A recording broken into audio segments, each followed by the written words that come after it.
The Holy Bible, New King James Version, Matthew 22. And Jesus answered and spoke to them again by parables and said, The kingdom of heaven is like a certain king who arranged a marriage for his son, and sent out his servants to call those who were invited to the wedding, and they were not willing to come. Again, he sent out other servants, saying, Tell those who are invited, See, I have prepared my dinner, my oxen and fatted cattle are killed, and all things are ready. Come to the wedding. But they made light of it and went their ways, one to his own farm, another to his business. And the rest seized his servants, treated them spitefully, and killed them. But when the king heard about it, he was furious. And he sent out his armies, destroyed those murderers, and burned up their city. Then he said to his servants, The wedding is ready, but those who were invited were not worthy. Therefore go into the highways, and as many as you find, invite to the wedding. So those servants went out into the highways and gathered together all whom they found, both bad and good. And the wedding hall was filled with guests. But when the king came in to see the guests, he saw a man there who did not have on a wedding garment. So he said to him, Friend, how did you come in here without a wedding garment? And he was speechless. Then the king said to the servants, Bind him hand and foot, take him away, and cast him into outer darkness. There will be weeping and gnashing of teeth.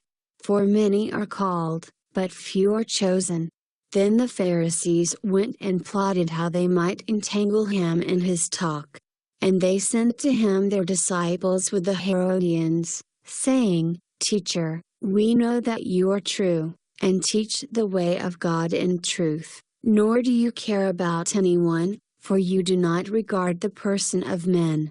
Tell us, therefore, what do you think? Is it lawful to pay taxes to Caesar, or not? But Jesus perceived their wickedness, and said, Why do you test me, you hypocrites? Show me the tax money. So they brought him a denarius. And he said to them, Whose image and inscription is this? They said to him, Caesar's. And he said to them, Render therefore to Caesar the things that are Caesar's, and to God the things that are God's. When they had heard these words, they marveled, and left him and went their way. The same day the Sadducees, who say there is no resurrection, came to him and asked him, saying, Teacher, Moses said that if a man dies, having no children, his brother shall marry his wife and raise up offspring for his brother.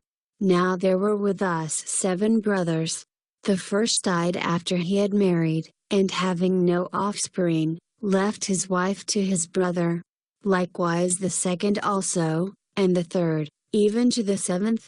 Last of all the woman died also. Therefore, in the resurrection, whose wife of the 7 will she be? For they all had her. Jesus answered and said to them, You are mistaken, not knowing the Scriptures nor the power of God. For in the resurrection they neither marry nor are given in marriage, but are like angels of God in heaven. But concerning the resurrection of the dead, have you not read what was spoken to you by God, saying, I am the God of Abraham, the God of Isaac, and the God of Jacob?